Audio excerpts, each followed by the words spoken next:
Retour sur les images que nous avons proposées pendant le confinement, images de la cathédrale pour admirer chez soi et se sentir réconforté. D'abord, une des très belles représentations de Marie qui donne le sein au Christ enfant. La réflexion théologique et la tradition légendaire aussi, Fulbert avait été miraculeusement guéri par le lait de la Vierge, donne à cette image un sens encore plus fort. Oui, Jésus connaît ce qu'est la vie humaine, et Marie a une attention maternelle pour toute l'humanité. Comment ne pas être sensible à cette figuration, grand format, 4 mètres de haut, pleine de tendresse. Une autre représentation de Marie qui regarde son enfant nouveau-né, une sculpture du Tour du Cœur, vers 1525.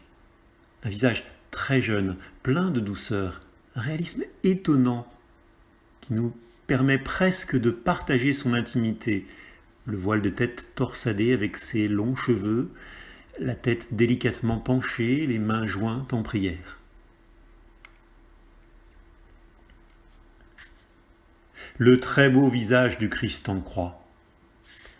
Une tête penchée aux yeux clos, l'apaisement et la douleur mêlés. D'infimes détails aussi, les mèches sur le front, la poitrine, qui pourraient paraître presque triviaux, mais qui donnent à cette image toute sa force.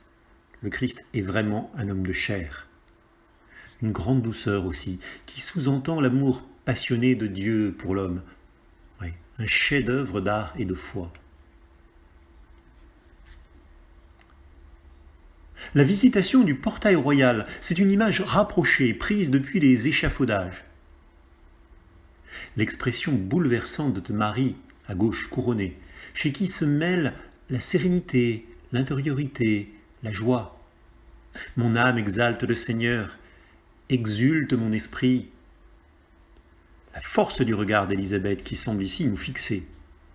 Et puis la finesse des vêtements, la délicatesse dans le rendu des cheveux. Et surtout, l'affection profonde de deux femmes au cœur d'un mystère de la foi. Une main qui passe derrière l'épaule et une autre qui serre fort celle de sa cousine.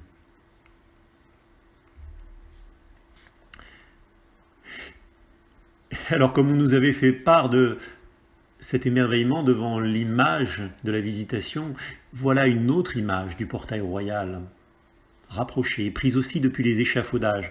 L'une des femmes des familles de Marie et de Joseph, c'est-à-dire pendant la présentation au temple. Une attitude intériorisée, pensive, un soupçon de sourire, d'inquiétude ou d'espoir. En fait, peut-être que dans sa profondeur, cette statue nous renvoie à nous-mêmes et aux sentiments qui nous habitent. On avait vu au portail royal l'échange entre Marie et Élisabeth dans un esprit très roman. Et les revoici au portail nord, dans un format beaucoup plus important et avec toute la grâce du gothique.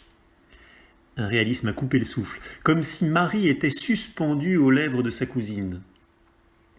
Une intensité, les yeux dans les yeux, à capter l'émotion.